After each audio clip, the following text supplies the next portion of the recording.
It's so beautifully made, such a powerful story, such heart, such joy in the film.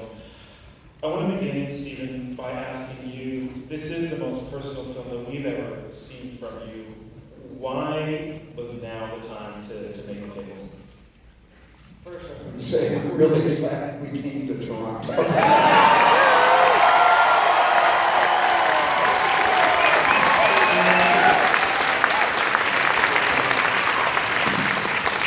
I watched it without all the subtitles. It was great.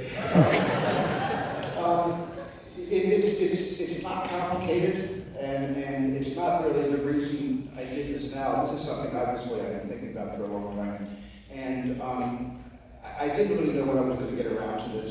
It is not because I've decided to retire. This is my swan song. Don't believe any of that. Tony and I started talking about this possibility when we were making Lincoln together. It was the first time we sat down, and then Tony kind of performed the function of a therapist, and I was his patient, and we talked, and I talked for a long time, and Tony fed me and helped me through this. But when COVID hit, we all had a lot of time, and we all had a lot of fear. And I don't think anybody knew in March or April of 2020 what was going to be the state of the art and the state of life even a year from then. And I think in that sense, I felt, as things got worse and worse, that I just felt that if I was going to leave anything behind, what was one of the things that I really need to resolve and unpack about my mom, my dad, and my sisters who are here tonight, and Sue.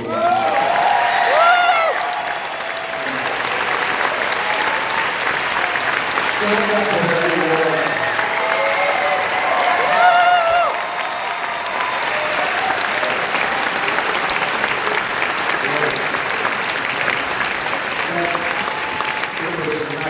I just felt that it wasn't now or never, but I almost felt that way. Now, when you're putting together the cast for your film, you've cast some great actors in some of the greatest performances, but you're casting your family, essentially, or a version of your family, a fictional version of your family. How did you arrive at this particular group of remarkable actors for the different roles? Your father, your mother, yourself, in a way, as a boy, as well as the other members of the family? Well, part of it obviously is, it had to feel organic and it had to feel authentic to me, and it wasn't really about anything beyond who can I have the most profound connection with. It reminds me the most of the people that brought me into the world and raised me and gave me good values and my mom gave me a ton of permission to chase tornadoes, metaphorically, for my entire life. And I had flipped out, as Michelle knows, because the first time I met her, I had just seen Blue Valentine, and I asked to meet her. I had no moving forward, I just wanted to meet the person who did Blue Valentine. And so she was always lingering as a sort of frontal lobe idea about Mitzi, or my mom Leah. And then I had felt the same way about Paul. He shares so many of the same kind of pragmatism, also the patience of my dad, the deep, profound kindness of my father, and the genius that my dad had in the world of computer design. And so immediately, those were the first two characters that Tony and I started to discuss, and Christy McCosco, and Tony and I started talking about Paul and you, Michelle. Michelle, I want to ask you as well what it was like to be directed by Stephen in this particular film, given the intimacy with which you knew the character, or some version of the character. What was it like to work on that character together? It felt like a couple of kids on the playground. It just felt like we were, felt like anything was possible. Felt like a place where it just felt like we were climbing every day. Like I just felt like we were sort of like exploring together. And he would say like, go over here, and then I would run over there, and I would say, look what I found over here, and then I would bring it back, and he would say, that's really fun to play with. And it was every day was joy. And I so early to get to work. Nice. Paul, we see from the film that Sam's mother and father really created who he was. He has both halves of them, the creative side and the very skilled technical side as well. So as the father playing that role, what were you bringing to that to create that side that really became part of young Stephen?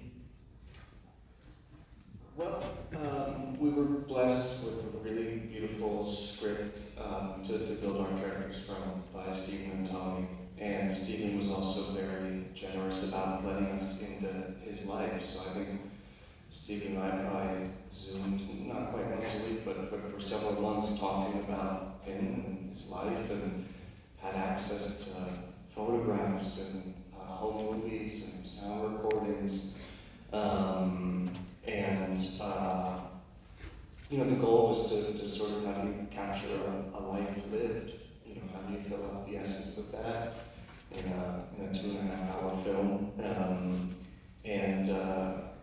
I think Bert and Arnold were both like a sort of quintessential American man in a way, especially in that time. And it really reminded me of my grandfather as well, so I was trying to bring something from my life along with me to make it equally personal. It was it was a heavy cloak to bear at times, playing Stephen's father, and the spell that we sort of all had going on the sound stages, but a beautiful experience. Thank you. I want to ask also about what we really see, and we know a little bit about this, but in the film it's illuminated so well how you grew up in a Jewish family in mostly not Jewish environments at all. You were outsiders, you stood out, and you were often bullied. And the high school scenes are painful to watch for anybody who's been through that sort of thing. I want to ask a little bit about bringing that part of your life out on screen. We've seen through the course of your films a kind of growing engagement with your Jewish identity. You see the character coming to terms with it in the film. But what was it like to weave that into the film? Tony, I want to ask you about writing that part of the story as well. And I'm interested in all of the actors' responses, especially Judd Hirsch. You've got those wonderful scenes where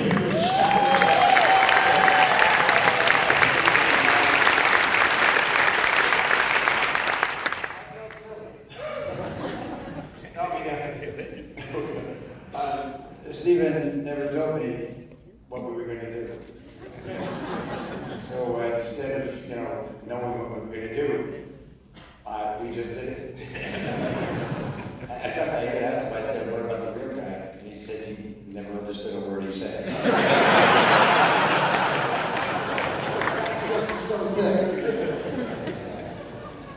Stephen, Tony, the bullying is only a small aspect of my life. The anti-Semitism is an aspect of my life, but it isn't any kind of a governing, force in my life. But it made me very, very aware of being an outsider early on. I have to also say that when I was bullied in my senior year in high school, it was only 2 guys, like represented in the film. The school did not bully me. The school was fine. It was just 2 individuals. It usually is that. It's not a reflection of the institution of that particular high school. It was an aspect of my life. I wanted to get into the movie, but it wasn't meant to be the theme of the film at all. Okay. Boy, those 2 guys, sorry, I'm sure now. Tony, was there anything you wanted to add on that subject? No, I think what Stephen said, I think it's in proportion in the film. It's an aspect of his experience in that moment, and it's part of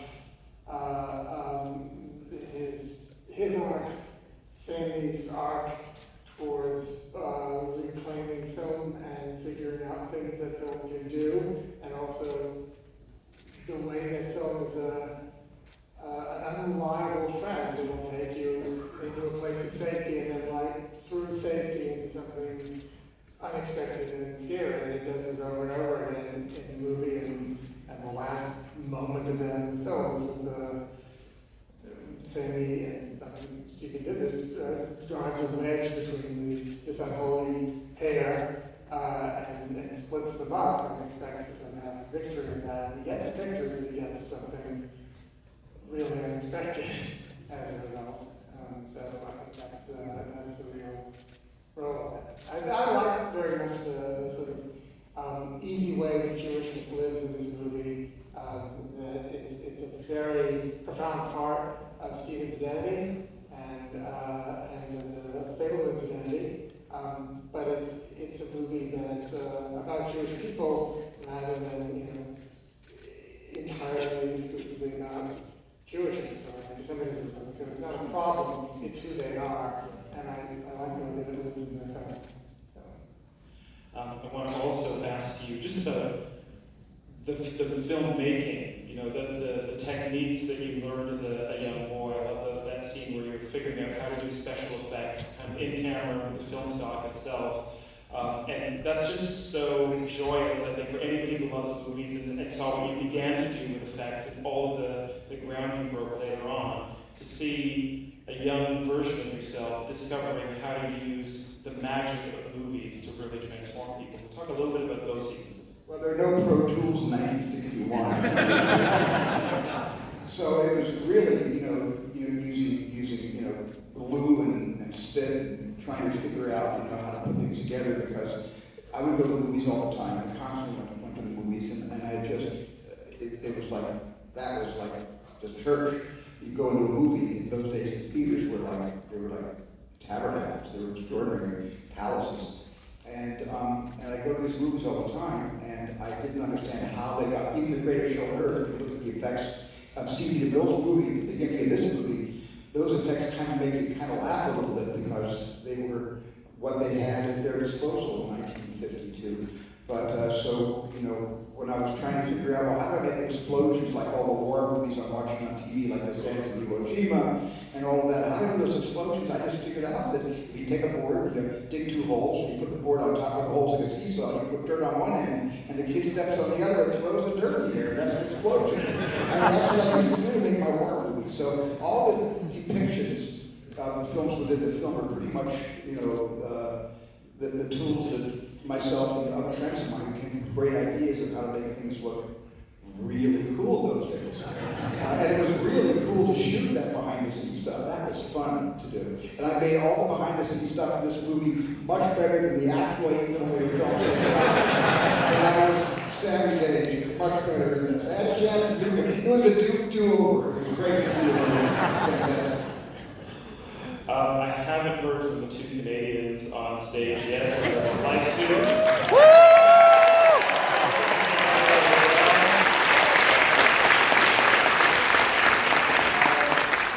So I want to start with you. There's not really a bad guy in the movie, but your character does end up being pivotal in what happens to the Fabelmans' marriage. Can you talk a little bit about playing the shades of that? It is quite nuanced. He's not simply a villain. No, I don't think so at all. I thought in the greater context of the film, the man you have to be very lovable and someone who really understood why people were drawn to him and why they liked being around him and what he had to offer, this dynamic. And I was very aware that Michelle was ultimately going to leave Paul for me, and so that's a lot of pressure, how do you make the audience not completely just conceptually reject that was a thought.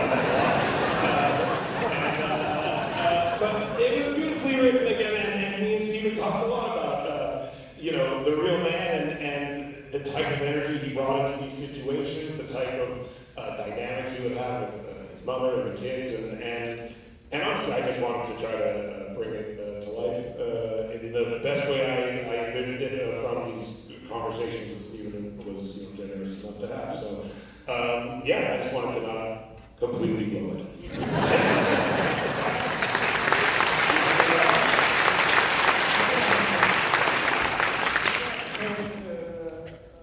First day, and he was in his short hair, his glasses, and clean shaven, and we were all saying, "Wow, he's a really hot 50s dad."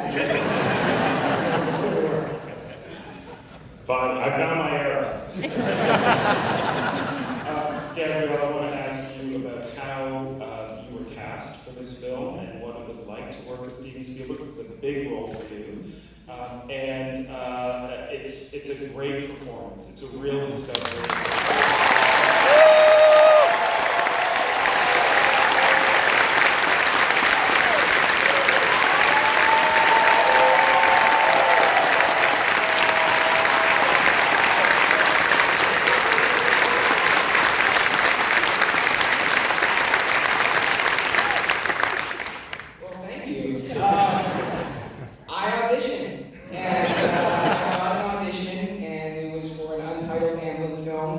Director, to be decided. Writer, to be decided. Executive producer, and I didn't know what it was. And 2 scenes, I audition, I throw it out there, and then like 2 days later, I'm asking about it if we've heard any feedback, and they go, "Yeah, I think that was like a Steven Spielberg movie." And I think that your character was Steven Spielberg.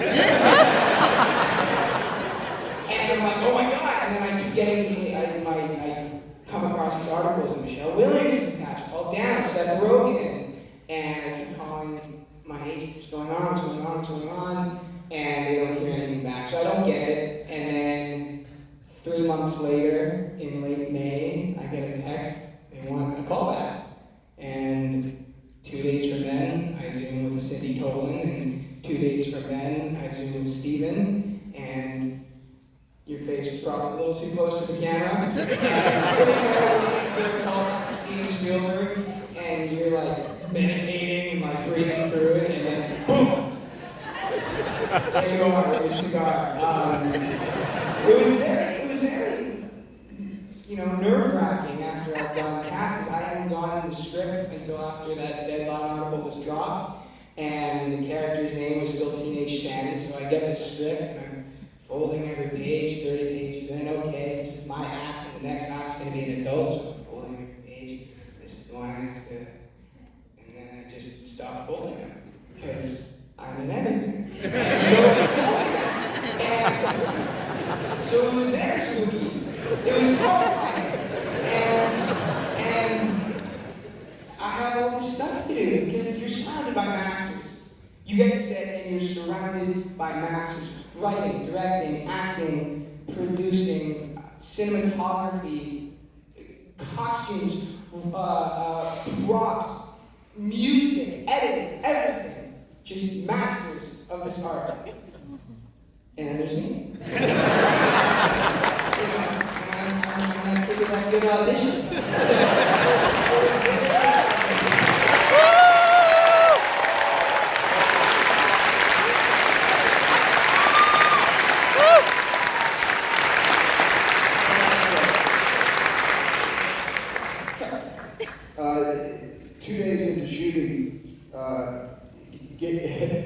Give you a member, didn't stop thinking that about me, about Tony, about anybody else. She was part of the company, and we just went to work, and so that was something that was, I can understand hearing that story now. How intimidating that must be, but then the family started to fit together, and then we really became a family. 100%. With a lot of emotion on the set, too, as we went through this. I want to just acknowledge a couple of things right now. I don't know if Mateo's still here. The young Sammy Mateo.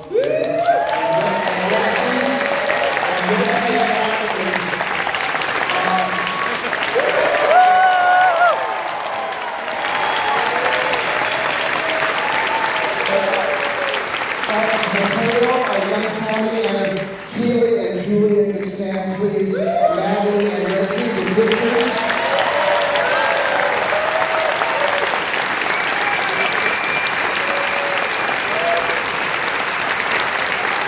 And I'd also like to find in the audience Monica, Chloe East. Monica, where are you?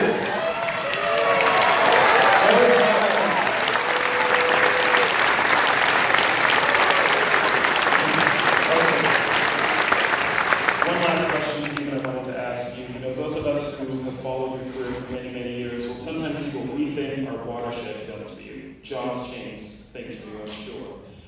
Color Purple, I think, probably changed things for you. Schindler's List, I think, probably changed things for you. Is The Fabelmans a watershed film for you? Will things change for you after this? You know something, I didn't know any of those films changed me until 20 years after each one of them happened. But I will say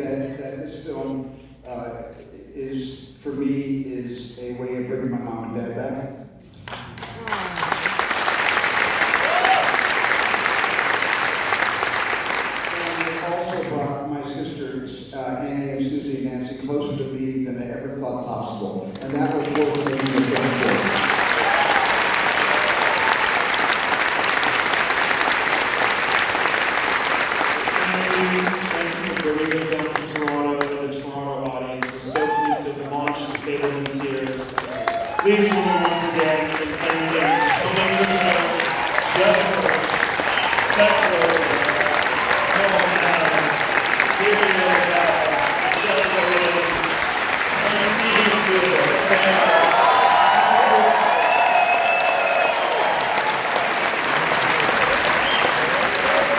Mazel tov! Tony, Mazel tov.